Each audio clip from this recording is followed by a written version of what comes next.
The House of Habsburg, by God's grace, Archdukes of Austria. Except not actually true. All earth is Austria's subject, maybe, I don't know. There's a good talk on Austrian TV about that. But this Archduke entitlement is objectively untrue. Of all noble families in the world, the title of Archduke has been used by no one, then the Habsburgs, then no one else in history, ever. This title of Archduke, the Habsburgs simply made up.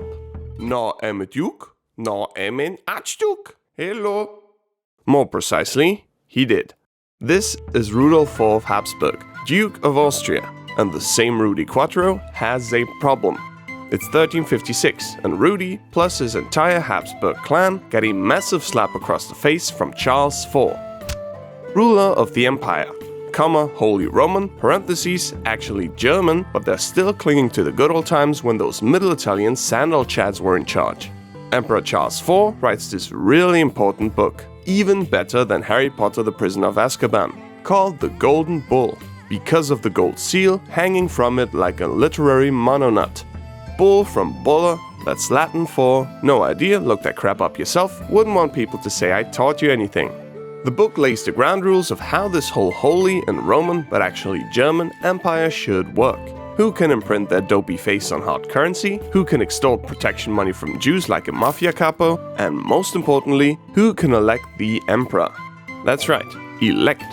Back then and there, you didn't get to be emperor just because your father, the emperor, kicks the bucket, and you're heir number one with Peen. You need to be elected by the most important dudes in the empire, by name Prince Electors, or in German, Kurfürsten. Kur like curate. Not the thing where they feed you spinach and rub mud on your back to cure your COPD, but you're still secretly devouring so many ciggies even Humphrey Bogart would tell you to slow down a bit. Who is Prince Elector? Kinda depends. Until Emperor Charles IV writes his international bestseller. Exactly there it says exactly that. Prince Elector votes in order: Archbishop Trier, Archbishop Cologne, King Bohemia, Count Palatine Rhine, Duke Saxony, Margrave Brandenburg, and the last and most important, since if it's 3-3, it all depends on him, not Jerzy Dudek, though he could do it just as well, but the Archbishop of Mainz. If those 7 don't reach a decision in 30 days, it's bread and water for brekkie, lunch and dinner, so vote quickly before those teeth get loose. May I just have one grapefruit? So that's the illustrious Prince Elector septet for electing the emperor, batteries included. But wait, I see, and I said, hey buddy, that's not actually gluten-free, for real. Wait, I said, we're missing someone. No word of our bestest of friends, Rudy Quattro of Habsburg. He and his whole family don't get squat. Rudy's Duke of Austria, Duke of Carinthia, Duke of Styria, and later, bit less cool, but still, Count of Tyrol. Tyrol?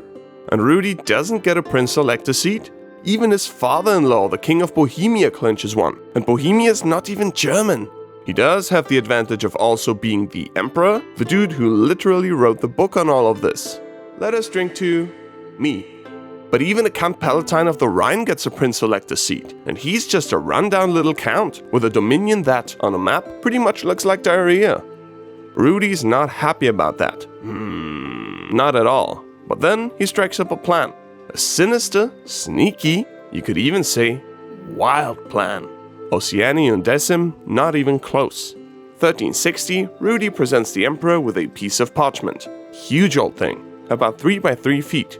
Nice to have if it starts raining on the way. With contents, 12 copied documents. 7 of those are relatively unspectacular, but the other 5, called Privilegium Maius, spectacular. They say, the Babenbergs, rulers of Austria until they couldn't squeeze out any more boys, and consequently the Babenbergs' heirs, Rudy Quattro of Habsburg's fam, are allowed to do all kinds of things nobody else can. I.E. Privileges that elevate the Habsburgs from silly little dukes to glorious Archdukes Palatine. Hey you, hey, come here, I'll tell you something. Actually, the Maius only says that the Duke of Austria is to be regarded as one of the Archdukes Palatine, but YouTube videos can't take much nuance. This is the family tree of the House of Habsburg. Look, there's Rudy Quattro right there. But now, it's easier than ever to build your own family tree. Who are you talking to?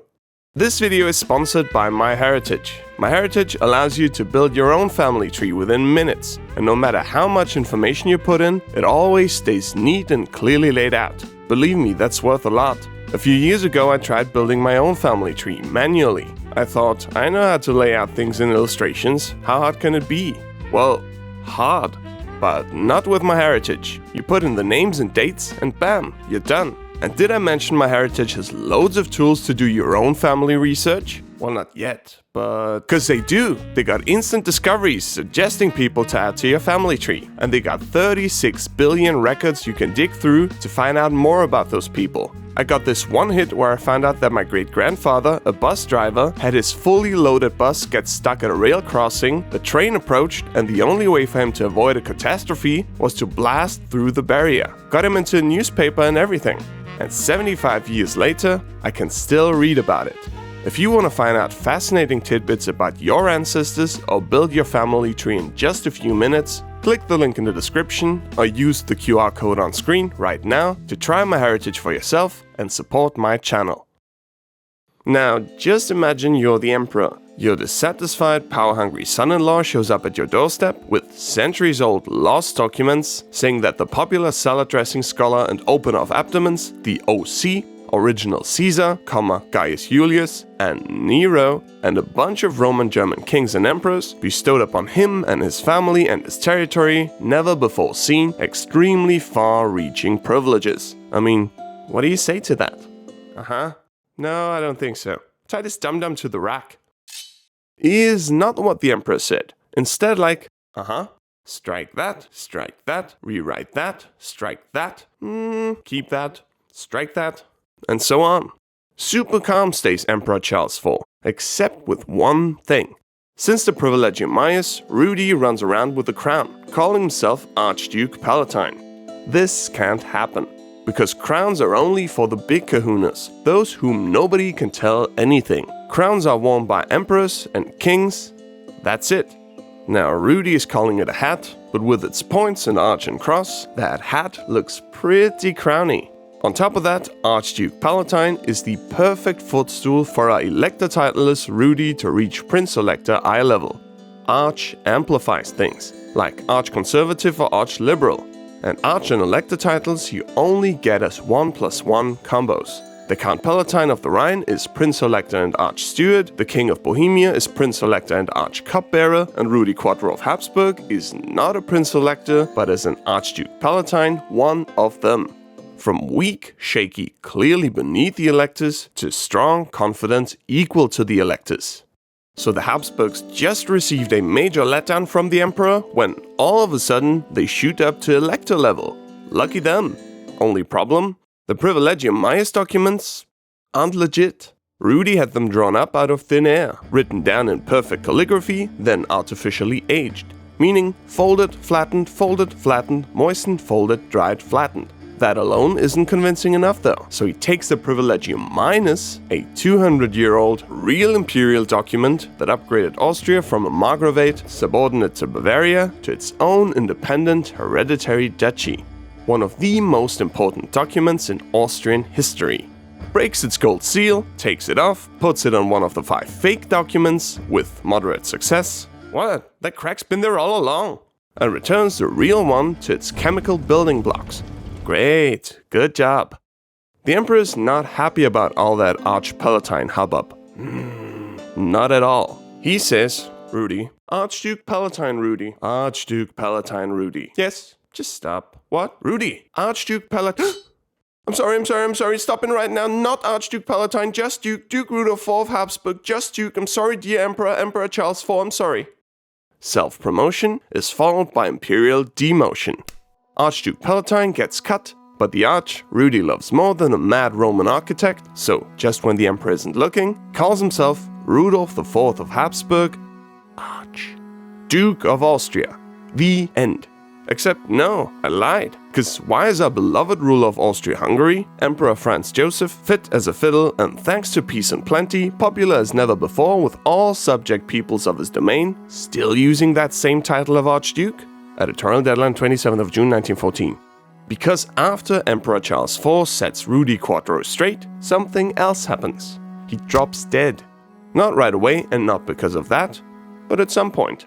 Then comes King Wenceslaus. He loses the throne. Then King Rupert, he dies. King Jobst, he dies right after the election. Emperor Sigismund also dies. And then comes King Albert. Special attributes, sees everything, and is a Habsburg. Then he dies. And then comes Emperor Frederick of Habsburg, the first Habsburg emperor since ever. He does a thing. In 1453, he comes in and says, "Those documents granting my family a heap of privileges, including the Archduke title, which for some reason have never been 100% clearly confirmed by any king/emperor of the Hooray, we're confirming them." "How do you mean, Your Grace?" "Are confirmed, it's all good." But, and it was all good. Emperor confirms it, so it stands. Then Frederick dies. No! And his son, Maximilian, becomes emperor. Yes! And no worries when that one dies, since the Habsburgs are shoot-tooting so many heirs to the throne into this world, with and even without Peen, that the throne stays in the family basically all the way to 1806, when the Holy Roman Empire stops being holy or Roman or an empire. But all good still, since the Habsburgs simply make their own empire, just for them, and all the peoples forcibly put under their monopoly on violence. Forever, amen. Again, to try my heritage for yourself, click the link in the description or simply use the QR code on screen.